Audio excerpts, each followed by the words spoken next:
যাকেই যতেই পাম এফালৰ পৰা সকলোকে মই কৰিম সংহাৰ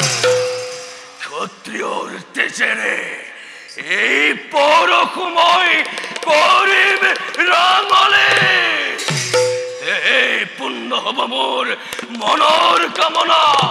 পূৰ্ণ হ'ব জীৱনৰ প্ৰাণ